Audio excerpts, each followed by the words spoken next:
15 senador ang formal nang nagpahayag ng suporta sa batas militar matapos ipaliwanag ng security officials ang basihan ng pagdedeklara ng martial law sa Mindanao.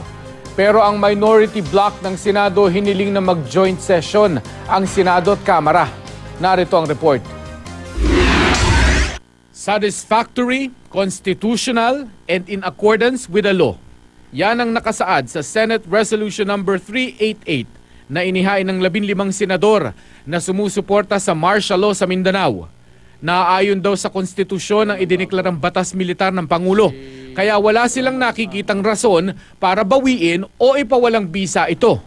Malinaw rin daw na may rebelyon dahil nagsusubok ang Maute Group na alisin mula sa gobyerno ang bahagi ng Mindanao sa paninira nila ng mga pasilidad, pag-atake sa tropa ng gobyerno at pagpapalipad ng watawat ng ISIS.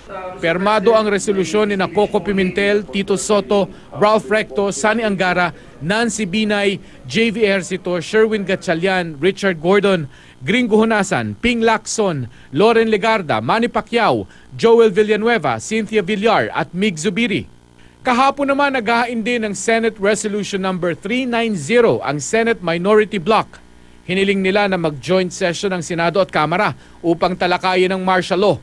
Kasama sa minority sina Senador Franklin Drilon, Kiko Pangilinan, Bam Aquino, Risa Ontiveros, Antonio Trillanes IV at Laila de Lima.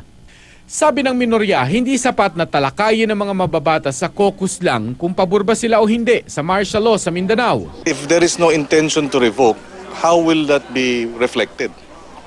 Dahil sabi-sabi, it has to be reflected in a official proceeding.